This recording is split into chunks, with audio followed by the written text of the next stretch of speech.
Welcome back, everyone. My name is Ember, and today we are continuing our One Piece journey with Volume 15. This one covers, let's see, chapters 127 to 136. So, this is right after Luffy beats Mr. 3. That's where it starts, and it goes all the way, goes through the end of the Little Garden arc, and it ends with Dalton on Drum Island showing his ox form, and the avalanche starts. So right away, I have to issue a retraction about the last video because in that I thought that Dory was dead. So fun story about that. So I recorded that video, immediately went downstairs, looked at the volume cover for the next one, and immediately it was that was that a Curb Your Enthusiasm one where I have made a terrible mistake, or whatever that quote was from. But so yeah, very much not dead. In fact, he kind of just shows up out of nowhere in the first chapter of this volume. So Dory gets to stick around for a bit longer. But yeah, so this volume is like about, yeah, it wraps up the Little Garden arc and then jumps right into the Drum Island arc. So the wrap up for Little Garden, not a whole lot to say. Most of what I had to say about that arc I already said in the previous video. It was yeah, not a whole lot else to add. Except the really fun action set piece at the end where they fight, where Dory and Broggy kill this giant fucking sea monster that literally eats islands, apparently. So that's kind of cool. And we get that it answers the question as to why they were fighting in the first place, and basically it was a dick measuring contest, which, of course, they were fighting over who had captured the largest prey or whatever, which,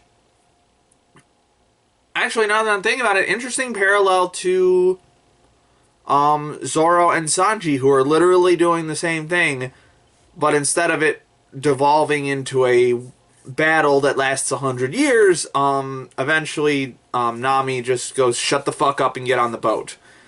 So in that sense, it's almost a little anti-machismo in a certain way. Like, you're like, without a more clear, logical head to think things through, Dory and Broggy basically devolved into just swinging axes and swords at each other for 100 years.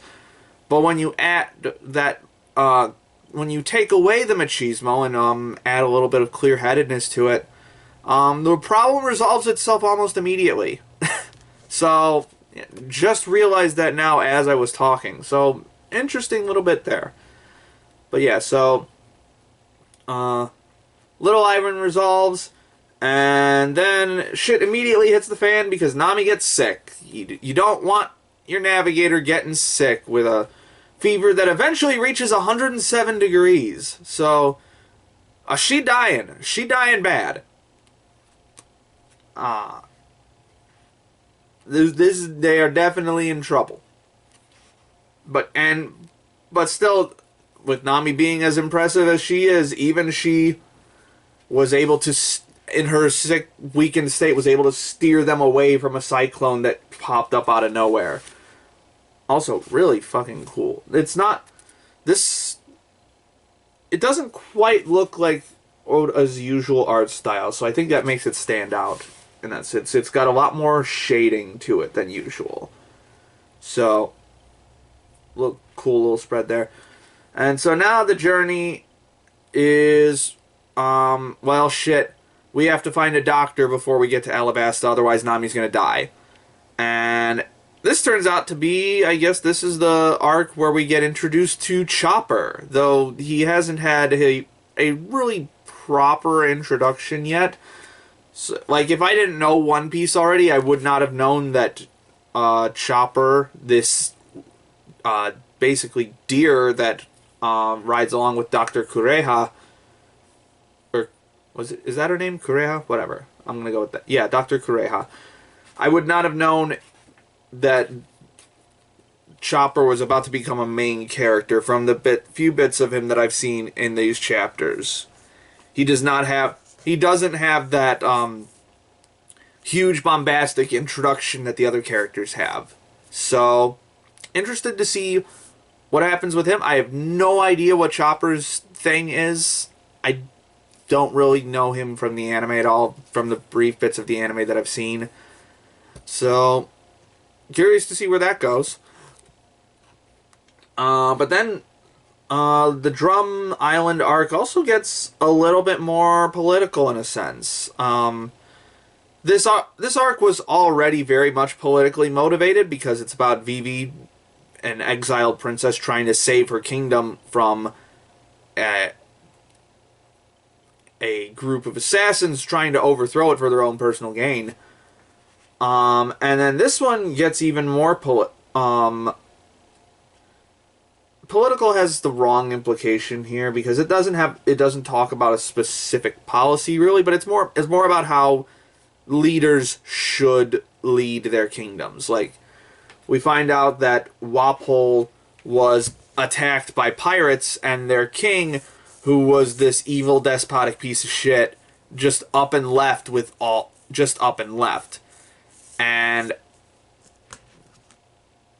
that really pisses Vivi off because it's so cowardly to not defend your people when they need you the most. And they really do a good job of making Walpole a big piece of shit who you really don't fucking care about at all. So, yeah, if that's what Oda was going for, he definitely made it happen. Because he is... I'm not going to say he's the least interesting, because he's not. But he's definitely the least fun to engage with of the main arc villains that I've encountered so far. He's just straight up rich king piece of shit. And makes sense that his devil fruit power is I think they call it the munch fruit, where he just eats everything in sight. He thinks everything belongs to him. And so he devours everything. So, again, interesting villain, but I fucking hate him. Yeah, so that happens. I like that it's also kind of funny that before they even get to the island, Luffy and friends kick the shit out of Walpole's crew on accident, because they just show up and try to eat their ship. So that's funny. I had something else to say on that subject. Fuck. Yep, I did. It's gone. Oh well. So, that was interesting to watch. So now this arc is basically... Yeah, this arc is basic... Oh, that was it. Going along with the everything is mine attitude Walpole had. It's like we find out... Before we find out more about Walpole, we find out that there's only one doctor on this island, and she lives way the fuck far away. And then, as the arc goes on, we eventually learn that Walpole had, like, almost 24 doctors just to himself, and he just refused to share them with the rest of the island. So, again, big fucking piece of shit. Really hope he bites it at the end of this. That's all. That's about all I have in terms of major points to hit. There were a lot of fun details about the Drum Island arc. The fact that they basically turn Dr. Kureha into Santa, or they use since it's like winter on this island. They basically used the Santa imagery for Kureha for some reason. It's just kind of... It was unexpected. It was an unexpected little joke. I probably won't be able to find this panel, but...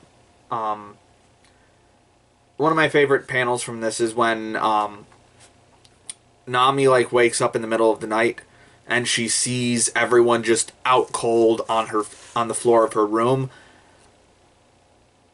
and it was very heartwarming to see like this, like, yes, Nami is in the company of friends. She is with people who actually legitimately care about her. So, and we've also seen a lot of growth from Nami in this arc as well. If like pre Arlong Park Nami would, if she had gotten sick, she wouldn't have been pushing herself this hard to help Luffy's crew and to help Vivi save her kingdom. She probably would have just dipped and be like, I gotta go take care of me. Peace. But she pushes herself really hard to be the navigator that the ship needs at the moment. So, nice little bit of character growth there. Last little detail. I found Kureha to be very fun. She's very much... She very much feels like a Blackjack kind of character. Blackjack, the Osamu Tezuka character. She reminds me a bit of him in that she's this whiz doctor, but charges exorbitant prices for her services. So she is a fun character. Interested to see what happens with her next. Also interested to see what happens with Dalton. Dalton's just a cool dude. Very stoic and honorable man who just wants to make Walpole pay. And he wants to turn Drum Island into a more peaceful nation. So, good on you, Dalton. Hope you get what you're looking for. And I think that's about it. There was definitely a lot of moving parts again to this near the end of this manga. I think, or near the end of this volume. I think there's at least 3 different concurrent storylines going on at once. So, interested in seeing how all of those will converge. But that will be for another time. In any case, be sure to like and subscribe if you feel so inclined. And let me know in the comments what you thought. Or if you have any suggestions on what to do. I'm going to try... The next One Piece video might get pushed to Wednesday because there is another video that I have to get done beforehand.